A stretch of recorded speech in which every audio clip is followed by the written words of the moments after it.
Hello friends, ఎలా ఉన్నారు? బాగున్నారు కదా? మీరందరూ బాగున్నారని నేను కోరుకుంటున్నాను. హలో ఫ్రెండ్స్, ఏందనంటే ఇప్పుడు ఈ మధ్య ఒక పాస్టర్ చనిపోయాడు కదా. చనిపోయిన తర్వాత అది చాలా బ్యాడ్గా ఇదయింది కదా. ఇప్పుడు రాముడి గురించి ఎట్లాగంటే అట్లాగా మాట్లాడాడు, దానివల్ల చనిపోయాడు అని కొంతమంది ఏందని చెప్పానంటే రాముణ్ణి అతను తిట్టాడు అని చెప్పాను. ఇప్పుడు ఒకటి ఫ్రెండ్స్, ఏందానంటే వాళ్ళ దేవుణ్ణి మనం తిట్టకుండా ఉంటే మన దేవుణ్ణి వాళ్ళు తిట్టరు కదా. ఎవరెవరి మతం వాళ్ళది కదా.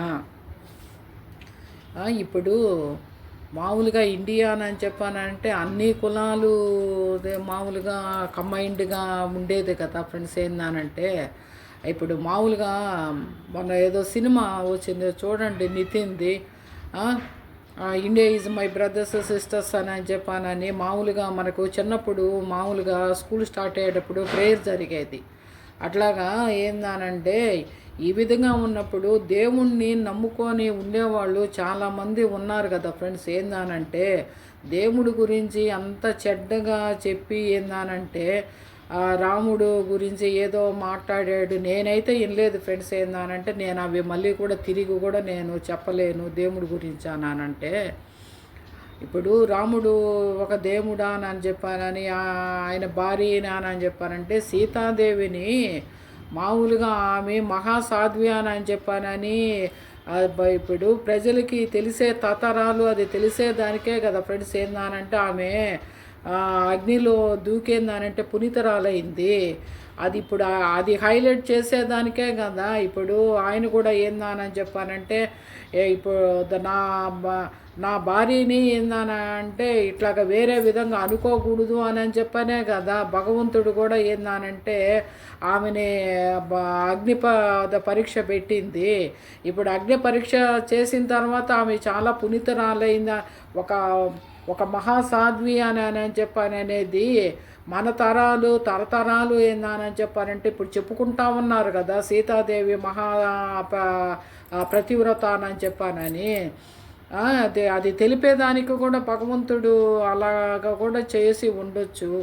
ఏందనంటే ఇప్పుడు ఆయనకి కూడా కర్మఫలం అనేది రాముడికి కూడా ఏదో స్టోరీ చెప్తారు ఫ్రెండ్స్. అదైతే నాకు తెలియదు కానీ ఆయనకు కూడా ఏందనంటే మానవుడిగా మా భూమి మీద పుట్టి కష్టాలు పడాలి అని చెప్పానని ఆయనకు కూడా ఏదో స్టోరీ ఉంది.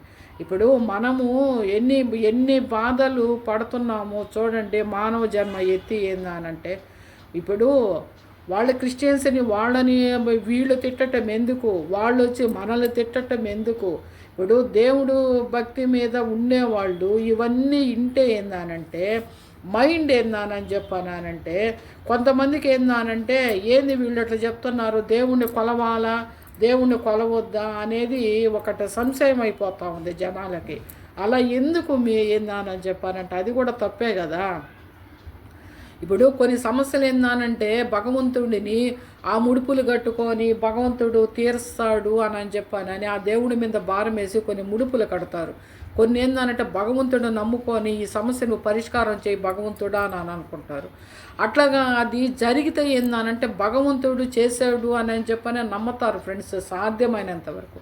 అట్లాంటప్పుడు భగవంతుడి మీద ఈ విధంగా నెగటివ్గా చెప్తే భగవంతుడిని ఏందనంటే భగవంతుడి దగ్గర కూర్చున్నప్పుడైనా కూడా ఈ ఆలోచనలు వస్తే భగవంతుడి మీదకి ఎలా మనసు పోవాలి?